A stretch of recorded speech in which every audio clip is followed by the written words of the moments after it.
नमस्कार, मैं जनवक्ता शिवम गौतम और आज ट्विटर पर एक नाम बहुत ज़्यादा हैशटैग में चल रहा है, बहुत ज़्यादा ट्रेंड कर रहा है और ये नाम है संबित पात्रा का, जो कि बीजेपी के राष्ट्रीय प्रवक्ता। और इसकी वजह भी है। दरअसल संबित पात्रा ने कल जिस तरीके से कांग्रेस पार्टी के राजकुमार, जिसे कि कांग्रेसी राजकुमार मानते हैं, युवराज मानते हैं, राहुल गांधी पर करारा हमला बोला था, उसके बाद फिर से आज संबित पात्रा ने एक इमरजेंसी को लेकर एक फोटो शेयर किया और इसमें उन्होंने लिख दिया कि इमरजेंसी को 41 साल हो गए। इसको लेकर कांग्रेसी संबित पात्रा के जाल में फंस गए और उन्होंने ये कहना शुरू कर दिया कि संबित पात्रा को गणित भी नहीं आता है, चीनी एजेंट्स को भी इससे अच्छा गणित आता है, चाटुकारों को भी इससे बढ़िया गणित आता है। ये 41 साल पहले नहीं बल्कि 45 साल पहले की बात है। यानी कांग्रेसी जिस बात को कभी नहीं मानते थे कि इमरजेंसी लगाकर इंदिरा गांधी ने एक भयानक काम किया था, देश के साथ बहुत बड़ा एक अपराध किया था, आज उसको कांग्रेसियों ने मान लिया और विरोध के चलते वो ये भी भूल गए कि संबित पात्रा के ट्वीट को रीट्वीट करने का मतलब है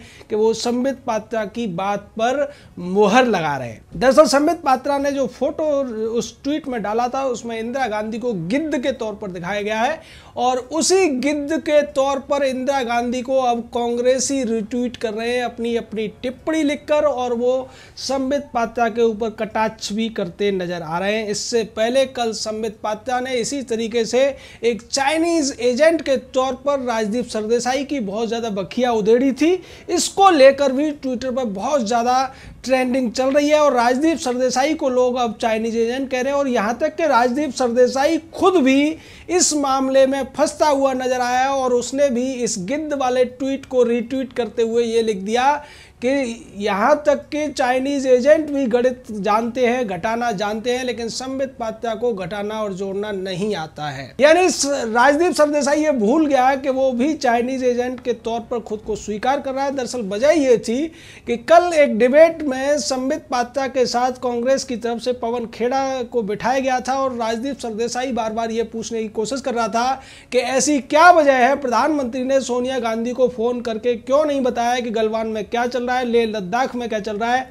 इसका जवाब संबित पात्रा ने जो दिया वो बहुत ज़्यादा हिलाने वाला था, कांग्रेस को बहुत बड़ा झटका देने वाला था। उसके अलावा राजदीप सरदेसाई नाम के इस तथाकथित पत्रकार को भी बहुत बड़ा झटका देने वाला और औकात दिखाने वाला था। दरअसल संबित पात्रा ने कहा कि Sonia Gandhi all party meeting में थी, सभी पार्टियों के नेताओं ने सवाल पूछे थे, उसमें बातचीत हो गई थी। सोनिया कोई स्पेशल नहीं है, सोनिया भारत की विक्टोरिया नहीं है और न उसका बेटा इस देश का क्राउन प्रिंस यानी कि युवराज है। सोनिया को जो कुछ पूछना था ऑल पार्टी मीटिंग में पूछ लेना चाहिए था, लेकिन उसके बाद अगर वो ये सोचती है कि भारत के प्रधानमंत्री उसको फोन करेंगे तो वो गलती कर रही है। और भारत के प्रधानमंत्री किसी चैनल के एंकर नहीं है कि वो फोन करके ये कहें कि आओ जी हम आपसे सवाल पूछते हैं, आप जवाब दे दो, या हमसे सवाल करो हम जवाब देते हैं। तो इस तरीके की वो भारत के प्रधानमंत्री है और जो लोग चाइना के एजेंट बने हुए हैं वो इस तरीके की बातें न करें तो ज़्यादा अच्छा है। ऐसा उन्होंने तब कहा जब संबित पात्रा को रोकने की कोशिश कर रहा था राजदीप सरदेसाई। तो संबित पात्रा ने कहा कि तुम चाइनीज एजेंट के तौर पर काम मत करो, हमें बुलाया है तो हमारी बात सुनो और पूरी बात सुने बगैर तुम इस तरीके से दूसरे आदमी को माइक पर आवाज़ नहीं बढ़ा सकते हो। दरअसल जब संबित ने बोलना शुरू किया था तो उसी समय पवन खेड़ा जोर जोर से चिल्लाना लगा था। तो सीधे तौर पर संबित पात्रा ने ये जो अपना रूप दिखाया है पिछले 2-3 दिनों में, उसको देखकर कांग्रेस हैरान हो गई है और कांग्रेस को ये लग रहा है कि संबित पात्रा को ये छूट अमित शाह ने दे रखी है और अमित शाह हमला करा रहे हैं राहुल गांधी के ऊपर या फिर कांग्रेस के ऊपर। जिस तरीके से संबित पात्रा ने पहले भी राहुल गांधी के बखिया खूब उधेड़ी और राहुल को ऐसे ऐसे जो राज थे राहुल को वो पब्लिक के सामने रख दिए। जिस तरीके से मनमोहन सिंह ने सरकार को घेरने की कोशिश की थी, उस पर हमला बोला था जगत प्रकाश नड्डा ने और उसी हमले को आगे बढ़ाने का काम किया था संबित पात्रा ने। तो संबित पात्रा इसी वजह से आज ट्विटर पर बहुत ज़्यादा ट्रेंड हो रहे हैं और इसकी वजह यह है कि उन्होंने जिस तरीके से इमरजेंसी की जो स्थिति थी कांग्रेस द्वारा जो इस देश के साथ जो खिलवाड़ किया गया था, संविधान को जिस तरीके से संविधान को भी एक कैद में डाल दिया गया था और भारत के संविधान द्वारा जो संस्थाएं बनाई गई थी उन सभी को निष्प्रभावी कर दिया गया था, जिसमें सुप्रीम कोर्ट भी शामिल था। दरअसल इंदिरा गांधी ने 25 जून 1975 को ही इस देश पर बड़ी इमरजेंसी के नाम पर आपातकाल थोप दिया था और इसका मतलब ये था कि अब भारत में जो कुछ भी चलेगा, जो कानून या जो कुछ भी होगा वो सिर्फ और सिर्फ इंदिरा गांधी के आदेश से होगा। उसी बात को अब दोबारा से उठाकर संबित पात्रा ने आज एक बड़ा काम किया। हर साल इसी तरीके से 25 तारीख को इमरजेंसी की याद की जाती है। इमरजेंसी को लेकर लोग ट्वीट करते हैं और बहुत से लोग इसको लेकर चर्चाएं भी रखते हैं। उन चर्चाओं में इमरजेंसी की बातें होती है, लेकिन जो युवा वर्ग है, जो सोशल मीडिया है, जो आज का नौजवान है, उसको इमरजेंसी के बारे में ज़्यादा पता नहीं चल पाता। लेकिन जिस तरीके से संबित पात्रा ने ये सब किया, उसके बाद हर कोई आज इमरजेंसी के बारे में जानना चाहता है। इमरजेंसी में क्या हुआ था, इमरजेंसी कैसे लगी थी, इमरजेंसी किसने लगाई थी, और इमरजेंसी लगाने वाली औरत को, जो भारत की प्रधानमंत्री थी, उसको भी लोग एक महान प्रधानमंत्री कहते हैं। ऐसा कैसे हो सकता है? दरअसल इमरजेंसी का पूरा जो ड्रामा खेला गया था इंदिरा गांधी के द्वारा, वो वजह ये थी कि 12 जून 1975 को इलाहाबाद हाई कोर्ट ने इंदिरा गांधी को एक तगड़ा झटका दिया था। वो जब भारत की प्रधानमंत्री थी तो राजनारायण ने उनके खिलाफ चुनाव लड़ा था और उस चुनाव में राजनारायण ने ये आरोप लगाया था कि इंदिरा गांधी ने बहुत ज़्यादा अनियमितताएं की हैं, सरकारी मशीनरी का दुरुपयोग किया है, एक आदमी को पैसे देकर मेरे खिलाफ खड़ा करवाया है और उसके अलावा लोगों को कंबल से लेकर शराब बांटी गई है, यानी रिश्वत देकर इंदिरा गांधी चुनाव जीती है।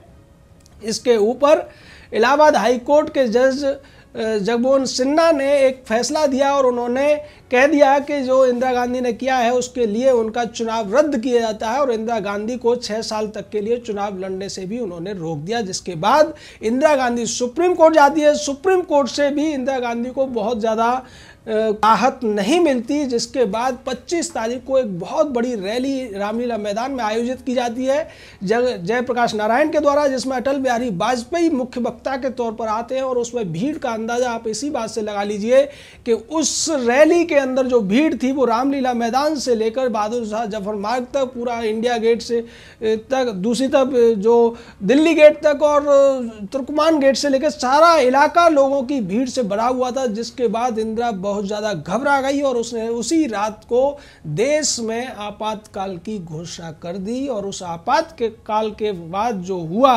वो ऐसा था जो कि आप सोच भी नहीं सकते। तमाम टीवी, अखबार वगैरह सब बंद कर दिए गए। अखबारों को स्पष्ट निर्देश था कि कोई भी खबर छापेंगे तो वो इंदिरा गांधी के आदेश से या सरकारी आदेश से ही छपेगी। अगले दिन अखबार नहीं छपे क्योंकि उस दिन सभी अखबारों की बिजली काट दी गई थी। और सुबह सुबह इंदिरा गांधी ने रेडियो पर घोषणा की कि राष्ट्रपति ने पूरे देश में आपातकाल लगा दिया है। और उसके बाद 21 महीने के लिए इस देश को अंधेरे में झोंक दिया गया। तमाम वो जो नेता थे जो इंदिरा गांधी का विरोध कर रहे थे, छात्र नेता हों या कुछ बड़े बड़े पत्रकार हों, उन सभी को जेल में डाल दिया गया था और आम जनता के ऊपर भी बड़े अत्याचार हुए थे। उन अत्याचारों में सबसे प्रमुख अत्याचार था संजय गांधी का 5 सूत्री कार्यक्रम, जिसके तहत संजय गांधी ने तमाम योजनाएं बनाई थी और उसमें एक योजना थी परिवार नियोजन की योजना।